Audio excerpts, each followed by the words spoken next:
क्या आप भी बहुत बार प्रोक्रास्टिनेट करते हुए अपने कामों को पेंडिंग रखते हैं और फिर उन पेंडिंग कामों का प्रेशर बनता रहता है और एक दिन ऐसा आता है जब वो पूरा का पूरा प्रेशर टेंशन बन करके हमारे ही इर्द गिर्द जो लोग रहते हैं, हमारे पार्टनर, हमारे कलीग्स, उनके ऊपर वो प्रेशर निकल जाता है और फिर हम अंत में कहते हैं कि यार काश इस काम को हम पहले कर चुके होते। तो आज आपके उस काश इस काम को हम पहले कर चुके होते इसे आज दूर करेंगे। उन कारणों को आइडेंटिफाई करेंगे जिनकी वजह से आप चीजों को प्रोक्रास्टिनेट करते हैं और जब वो आपकी लाइफ से दूर हो जाएगी तो एक ऐसी लाइफ आप जीना शुरू कर देंगे जो आपके ड्रीम में है, जो आपके सपनों में है। तो अगर आप तैयार है तो पेपर और पेन लेकर के आ जाइए। नमस्ते और स्वागत है आपका manage time with Akhil podcast में। यहाँ आप अखिल यानी मेरे साथ एक सफर पर जाने वाले हैं जिससे अपने टाइम को और बेहतरीन तरीके से मैनेज कर पाएंगे। तो तैयार हो जाइए, हर बुधवार और शनिवार को एक नया कदम बढ़ाते हुए अपने सफलता की तरफ आगे बढ़ेंगे। चलिए शो की शुरुआत करें। हेलो दोस्तों, मैं आपका टाइम मैनेजमेंट लाइफ कोच अखिल बाहेती। दोस्तों, टाइम मैनेजमेंट भले ही दो शब्द हैं, लेकिन इन दो शब्दों के पीछे जो छुपा हुआ है वो है हमारा ग्रोथ, हमारे गोल्स जिन्हें हम अचीव करने के लिए काम करते हैं। हम सभी के पास अपने गोल्स होते हैं और हम सभी चाहते हैं कि उन गोल्स को हम अचीव कर लें। गोल्स को हमसे दूर करने वाले कुछ हैं तो वो है हमारी खुद की हैबिट्स, और उसमें से एक हैबिट पे आज हम बात करने जा रहे हैं जिसे हम कहते हैं प्रोक्रास्टिनेशन। हम अपने ही काम पेंडिंग रखते हैं, आगे धकेलते रहते हैं और उन कामों को पूरा नहीं करते। आज एक छोटे से एक्सरसाइज के जरिए हम हमारी उस आदत को आइडेंटिफाई करेंगे। कौन से ऐसे काम है जिनको हम प्रोक्रास्टिनेट करते हैं, उनकी लिस्ट बनाएंगे और एक सिंपल सी मेथड, एक सिंपल सी टेक्निक के जरिए उन कामों को अब हमारे शेड्यूल में लाना है और पूरे करने हैं। तो क्या हमें अलग करना होगा, इस पर हम बात करने जा रहे हैं। सबसे पहला टास्क हम करने जा रहे हैं। आपके पास paper, pen, diary, pen already आ चुकी है।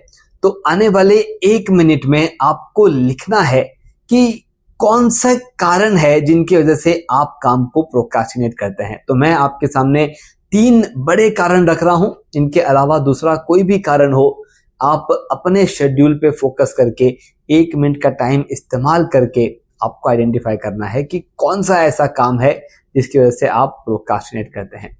कारण नंबर 1, कोई काम हमें बहुत बड़ा लगता है कि ये काम जो है इसे करने में हमें आधा घंटा लग जाएगा, 1 घंटा, 1.5 घंटा, 2 घंटा, और हम उस काम को इतना बड़ा मान लेते हैं कि हमें लगता है कि यार आज नहीं, इसे कल करेंगे, परसों करेंगे, अगले हफ्ते करेंगे। तो काम को बड़ा समझ करके अगर आप प्रोक्रास्टिनेट करते हैं तो ये एक कारण हो सकता है। दूसरा एक कारण, उस काम को हम परफेक्टली पूरा नहीं कर पाएंगे। हमें शायद उतना नॉलेज नहीं है, हमारे पास उतना डेटा नहीं है कि वो काम परफेक्टली पूरा हो सकता है। इस एक फीलिंग के साथ हम उस काम को प्रोक्रास्टिनेट करते हैं, आगे धकेलते रहते हैं। और तीसरा कारण, हमें डर लगता है कि उस काम को जब हम करेंगे और उस काम में अगर हम फेल हो गए, अगर वो काम सही से नहीं हुआ तो हमारे बारे में क्या सोचा जाएगा और कहीं मेरी रेपुटेशन, कहीं मेरा नाम खराब हो जाएगा। इन 3 कारणों के अलावा भी अगर कोई कारण है तो वो भी आप लिख सकते हैं। तो सबसे पहला स्टेप है, हमें आइडेंटिफाई करना है अपना कारण। 1, 2, 3 जो भी है, अपने कारण को आइडेंटिफाई करना है। आपके पास 1 मिनट का समय है। उस 1 मिनट में जो भी 1, 2, 3 कारण है उन्हें लिखिए कि आप क्यों अपने काम को आगे धकेलते हैं।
वाओ, देखा आपने, ये जैसे ही हमें मालूम चल जाता है कि हमारा उसके पीछे का रीजन क्या है, उस पर अब फोकस करना और उसको हमारे शेड्यूल से दूर करना, ये हमारे हाथ में आ जाता है। तो चलिए अब आगे बढ़ते हैं अगले टास्क की तरफ। मैं आपको फिर से 1 मिनट का समय यहाँ पर देने वाला हूँ और उस 1 मिनट में आपको आइडेंटिफाई करना है कि कौन कौन से ऐसे काम है।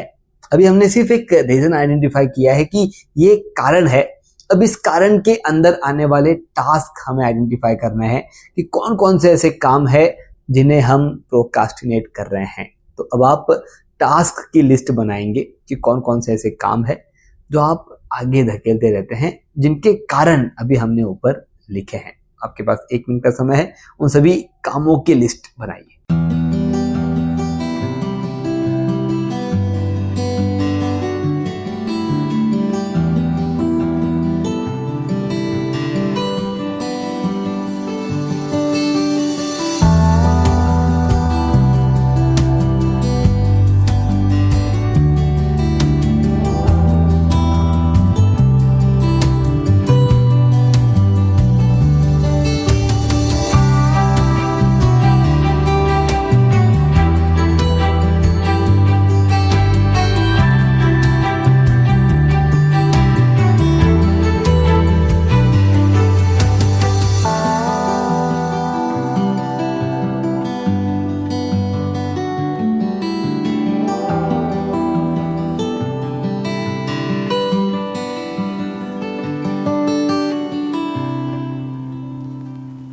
वाओ, अब हमारे पास 2 हथियार आ चुके हैं जिन पे इजीली काम करते हुए हम हमारे शेड्यूल का कंट्रोल हमारे हाथ में बढ़ा सकते हैं और हमारे सोचे हुए काम हमारे सोचे हुए तरीके से पूरे कर सकते हैं। और जो अगला स्टेप मैं बताने जा रहा हूं, जो 3rd स्टेप है, वो 3rd स्टेप आपके शेड्यूल में जैसे ही इंप्लीमेंट होगा, आपके शेड्यूल्स बहुत ही क्लियर रहेंगे और इतने परफेक्ट रहेंगे, इतने फोकस्ड रहेंगे कि आपका क्वालिटी ऑफ वर्क इंप्रूव हो जाएगा। अब अगला टास्क बहुत ही सिंपल है। जो जो काम आपने लिखे हैं, जो आप प्रोक्रास्टिनेट कर रहे हैं, आप डिले कर रहे हैं, उसके जो भी रीजन है, हमें अब उनके आगे इम्पोर्टेंस परसेंटेज लिख देना है। उसके आगे हमें लिख देना है कि जैसे कोई काम आपने लिखा है, फॉर एग्जाम्पल जैसे मैं अभी आपसे बातचीत कर रहा हूं, तो रिकॉर्डिंग ऑफ द वीडियो और रिकॉर्डिंग ऑफ द डायलॉग्स। अब इस काम का मेरे गोल की तरफ, जो मैंने गोल सेट किया है, उसकी तरफ कितना परसेंटेज है? 80% है। मतलब वो काम बहुत इंपॉर्टेंट है। और कुछ कुछ काम ऐसे आएंगे जिसके परसेंटेज आएंगे 20, 10, 30।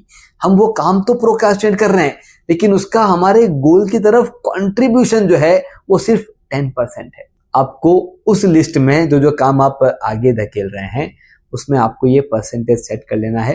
और जैसे ही आप ये परसेंटेज सेट कर लेंगे, मैं आपको बताऊंगा कि उसके आगे का रास्ता कितना आसान है। चलिए step number 3, set contribution percentage for pending task और प्रोक्रास्टिनेटिंग टास्क।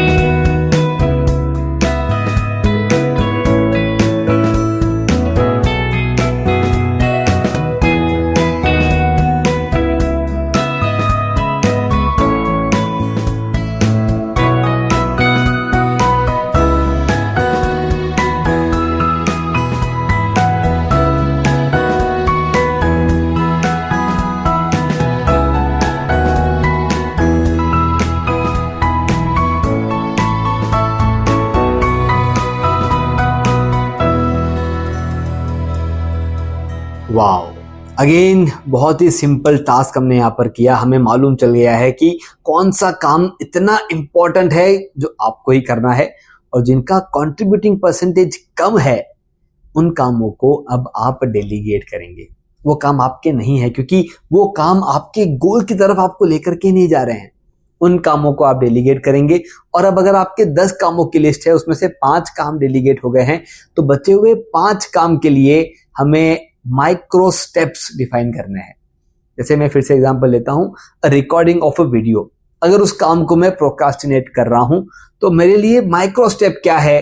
चलो ठीक है, मैं एक मिनट के लिए कैमरा ऑन करके जो मन में आए वो बोल देता हूँ। ये माइक्रो स्टेप हो गया। आपको भले ही 10 मिनट का वीडियो रिकॉर्ड करना हो, लेकिन उसका एक माइक्रो स्टेप डिफाइन कर लीजिए।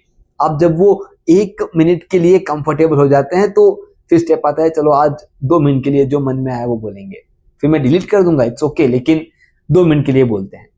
आप उसके छोटे छोटे स्टेप्स अगर आप डिफाइन कर लेंगे, उस बड़े टास्क को माइक्रो टास्क में आप डिफाइन कर लेंगे। अगर वहां पे डर है, परफेक्शन का डर है, तो मैं डिलीट कर दूंगा। ये एक आंसर, अंदर से हम अफर्मेटिव आंसर दे रहे हैं जिससे वो डर दूर भाग जाएगा। परफेक्शनिज्म का डर है तो फिर से रिकॉर्ड कर लेंगे। इस तरह के आप सेल्फ डायलॉग क्रिएट करते हैं जिससे आपका प्रोक्रास्टिनेशन करने की हैबिट को एक हथियार मिलता है, वो दूर चला जाता है और आप उस टास्क को करना शुरू कर देते हैं। 1 घंटे का टास्क को खुद से कहिए कि 5 मिनट ही करना है। कोई एक बड़ा आपको आर्टिकल लिखना है तो आप लिखते हैं कि चलो सिर्फ आज टाइटल लिख के छोड़ेंगे। आपने शुरुआत कर दी और बहुत बार आप देखेंगे कि जैसे ही उस काम की शुरुआत हो जाती है वो काम पूरे हो जाते हैं। तो दोस्तों, जब भी कोई भी काम आप प्रोक्रास्टिनेट करने वाले हो तब इस पर्टिकुलर सेशन को याद कीजिए। ये 4 स्टेप डिफाइन कीजिए। विद इन 3 to 4 मिनट्स वो चारों स्टेप्स पूरे हो जाएंगे। आपको पता चल जाएगा कि ये काम मेरे लायक है, मुझे ही करना है, या ये काम मेरे शेड्यूल में तो है लेकिन मेरे लायक नहीं है, मैं किसी और से करवा के ले सकती हूँ। ये नॉलेज, ये इनिशिएशन ही आपके बहुत सारे काम पूरे करवा देगी। आप सभी को इसके आगे काम आगे न ढकेलने के लिए ऑल द बेस्ट। कोई भी डाउट हो कमेंट बॉक्स में लिखिए। अगर आपके कोई फ्रेंड या फैमिली मेंबर हैं जो पेंडिंग कामों के पीछे हमेशा उलझे हुए रहते हैं, उनके साथ इसे शेयर कीजिए। और अगर अभी तक हमारा जुड़ाव नहीं हुआ है तो शायद ये मौका है जहां पर हम एक दूसरे से जुड़ करके अब आगे बढ़ सकते हैं। मैं अखिल बाहेती, आपका टाइम मैनेजमेंट लाइफ कोच। हमारी टैगलाइन है manage your time, manage your life. धन्यवाद। आपने सुना manage time with Akhil podcast का यह एपिसोड, जिसमें बताई गई टाइम मैनेजमेंट तकनीक के जरिए अपने जीवन में हम एक कदम आगे बढ़े। अगले एपिसोड के जरिए अगला कदम उठाने के लिए इस चैनल को, शो को सब्सक्राइब जरूर करें। ध्यान रहे, आपके रेटिंग्स और रिव्यूज से हमारे बीच की दूरियां कम हो जाती है।